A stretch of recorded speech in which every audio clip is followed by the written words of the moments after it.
Chapter 1 Encounter. Eva was suffocating from the stench of death around her. Corpses dangled from fresh green trees like some grotesque barren of fruits. The garden should have been pretty, with quiet, shimmering rivers, lush vegetation, and abundant wildlife. Now it was a gathering for scavengers that picked apart the dead and the dying indiscriminately.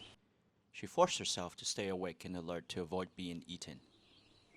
"Thanks for your vote of confidence," Eva said to the flock of crows gathered on the ground in front of her.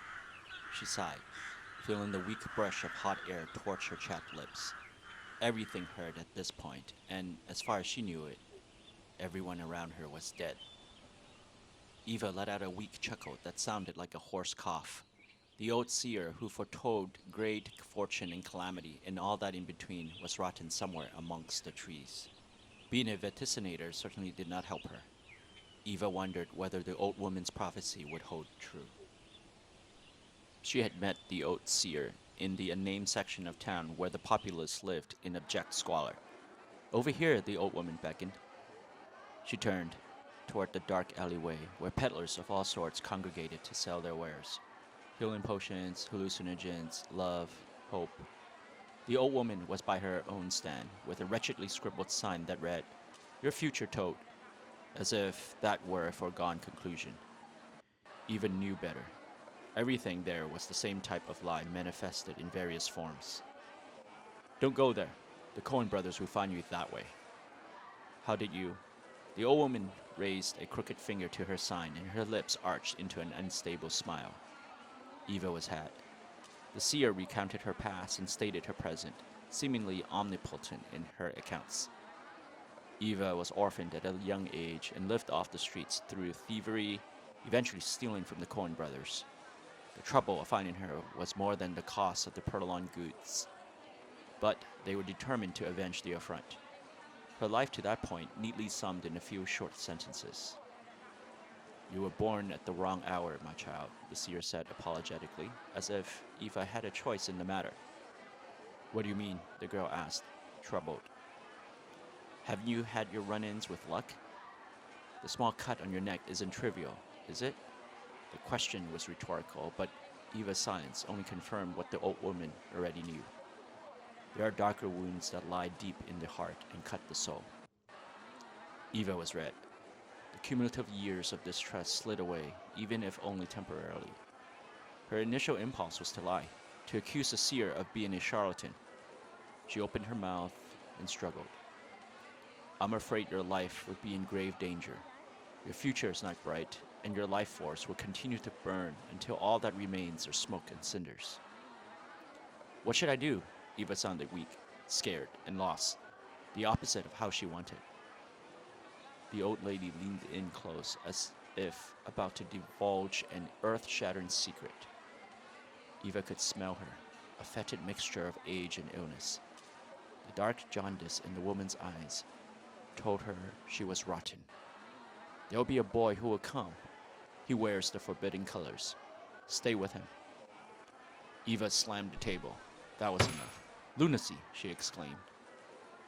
The old seer hushed her, and Eva's calm slightly, as if she took in the glares from the nearby vendors and shoppers. She didn't want to make a scene.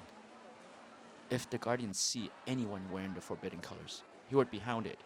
How would that make me safer?" Eva hurled the question at the old woman. "Have you heard of the Eastern way of thought?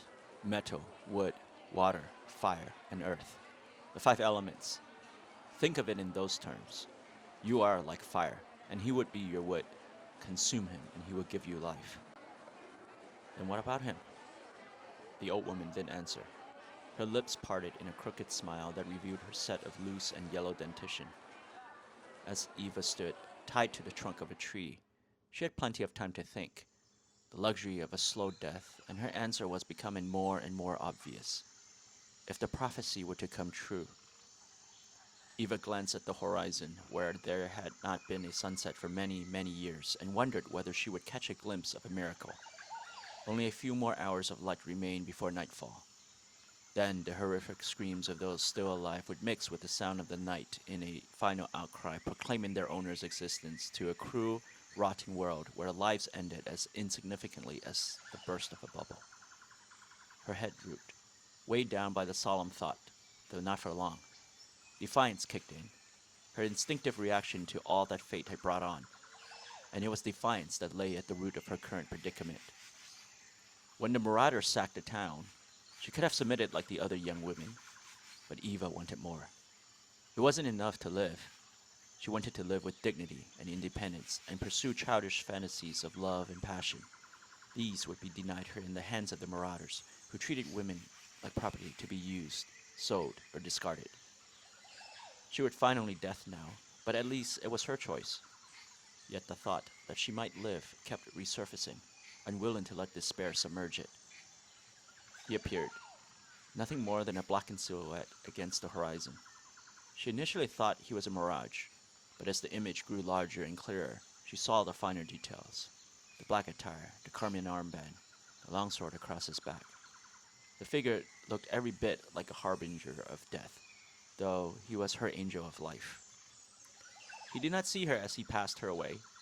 She was just another cadaver amongst a garden of them. Too transfixed by her sight, Eva regretted not uttering a single word, and he disappeared. She wondered about her own sanity until she heard it, the distant sound of gunshots and shouting. Her heavy heart began to quicken. Would he return? She cursed at herself for letting her only chance of escape pass without a single whimper, and found renewed strength to struggle against her bonds. I'm not dying here. Not here. Not now. The sound of footfalls temporarily stopped her. Someone, no, several people are coming.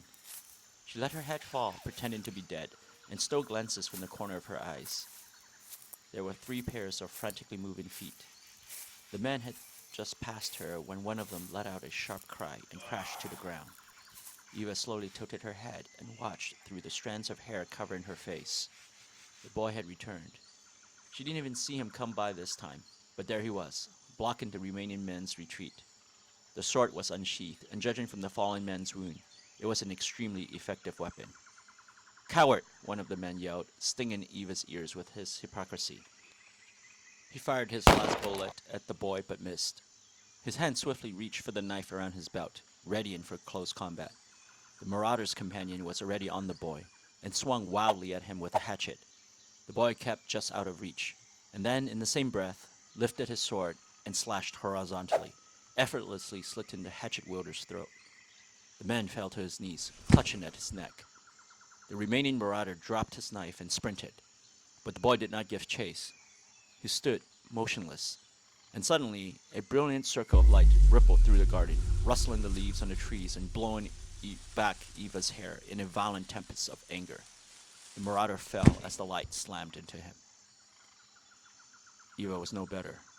Air drained from her lungs. She gasped, panicked, and choked for what was not there.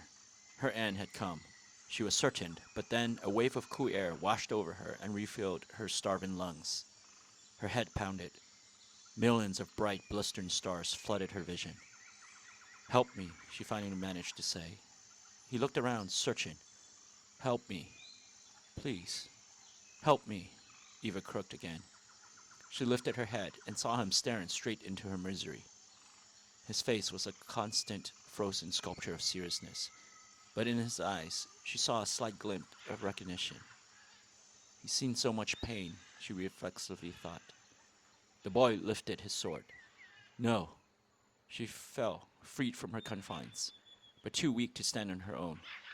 The boy's arms quickly enveloped her, breaking her fall. "It's okay," she heard him say in a smooth, gentle voice as he eased her to the ground. Eva wanted to thank him, but she rasped inaudible half-syllables. He seemed to understand anyway and nodded. He unhooked a water pouch from his belt and handed it to her. She immediately fumbled for the cap with weak, shaky fingers. "Keep it," he said, and turned to leave. Eva rapidly drained the pouch and called after him. "Wait! Don't leave me!" She didn't think he would stop, but he did, and glanced back inquisitively at her. Eva struggled onto her buckling, unsteady knees. I don't want to die." Thanks for staying and listening until the end. Let me know what you think of the story so far in the comment section below. Don't forget to like and subscribe to get alerts on new chapters. Also, if so inclined, you can buy me coffee or preferably boba on Ko-fi. Link in the description below. Thanks for tuning in and see you next week.